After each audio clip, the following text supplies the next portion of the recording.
Bonsoir mes chers élèves, j'espère que vous allez bien avec ce confinement et que vous vous êtes familiarisés avec ce nouveau mode de vie.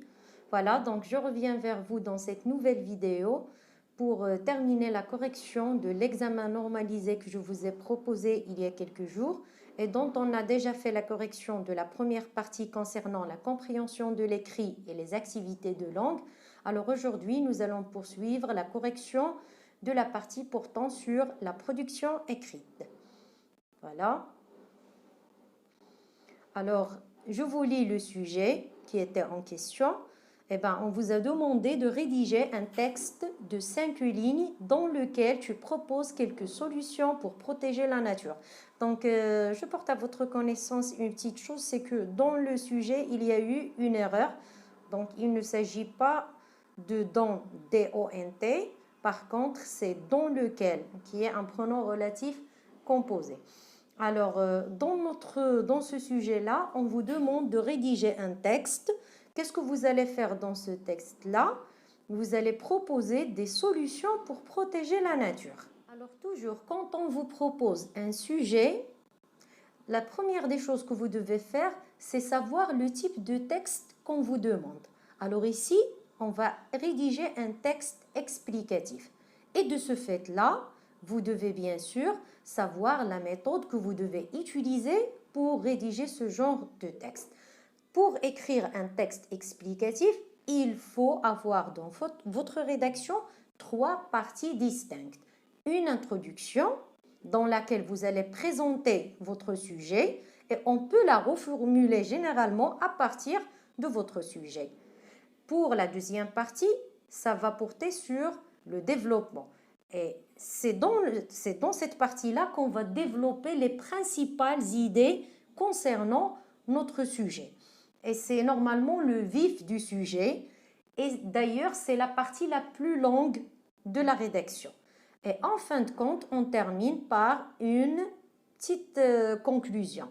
Dans cette conclusion-là, normalement, on écrit le message qu'on veut transmettre à notre lecteur.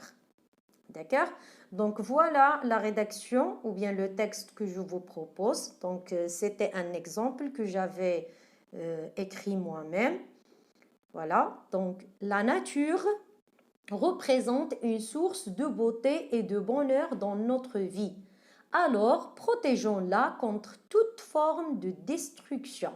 Donc, puisqu'ils nous ont demandé de rédiger ou bien de donner des solutions concernant la destruction de la nature, il fallait, dans l'introduction, mentionner ou bien parler de l'importance de la nature dans notre vie. C'est ce que j'ai essayé de faire moi, en disant qu'elle représente, que c'est une source de beauté, c'est tout ce qui est beau, tout ce qui nous entoure, symbolise la beauté, et aussi c'est un symbole de bonheur, le bonheur, la joie. Et c'est vraiment de vrai, c'est de vrai. Donc quand on se retrouve en pleine nature, on se sent un état de bonheur extrême. Voilà. Et bien sûr, j'ai demandé aux personnes de protéger la nature contre toute forme de destruction. C'est-à-dire qu'il ne faut pas la détruire. Faut pas, bien sûr, il faut veiller à sa protection. Alors ça, c'était l'introduction. Pour le développement, on a d'abord, il faut sensibiliser les gens de la nécessité de la protection de la nature. En effet, toute personne doit être consciente de tous ses actes envers son environnement. Ensuite, on doit intégrer dans toutes nos écoles l'éducation environnementale qui consiste à apprendre aux élèves qu'ils ne sont que la future génération qui pourrait sauver cette planète, les bonnes pratiques à appliquer au sein de l'environnement dans lequel ils vivent.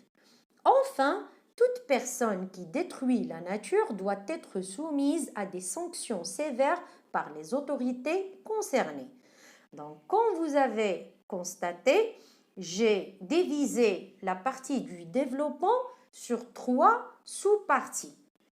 Chaque sous-partie, comme vous le remarquez, est introduite par un mot, comme par exemple pour la première partie, c'est le mot d'abord, deuxième partie, ensuite, troisième partie, enfin.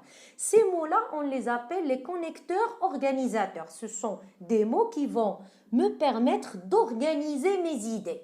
D'accord? D'abord, ensuite, enfin, je peux dire en premier lieu, en second lieu, en dernier lieu, ou bien premièrement, deuxièmement, troisièmement, finalement, etc. Donc, l'utilisation de ces connecteurs-là est hyper importante dans la rédaction des textes explicatifs. Ça d'une part. D'autre part, il faut aussi utiliser des mots permettant l'explication comme en effet, en fait, d'une part, d'autre part, etc. Parce que donc, ces connecteurs-là permettent l'explication. Quand j'annonce ou bien j'avance plutôt une idée quelconque, je dois l'expliquer davantage en utilisant ces mots-là. Voilà. Et bien sûr, dans cette partie-là, j'ai proposé 3 solutions, comme vous l'avez vu. Pour la dernière partie, c'est bref, si on continue à détruire la nature, nous serons tous conduits à la mort. Donc ça, c'est la conclusion que j'ai choisie moi. Et comme vous l'avez pu constater, on a l'utilisation du mot bref. Donc ce mot-là aussi permet aussi d'introduire une conclusion. Vous pouvez l'utiliser ou bien utiliser en fin de compte. Donc, alors, on peut conclure ou bien pour conclure ce genre de connecteur permettant l'expression de la conclusion. Et comme vous l'avez remarqué aussi, j'ai donné, c'est le message que je veux transmettre moi à mon lecteur, c'est la destruction de la nature.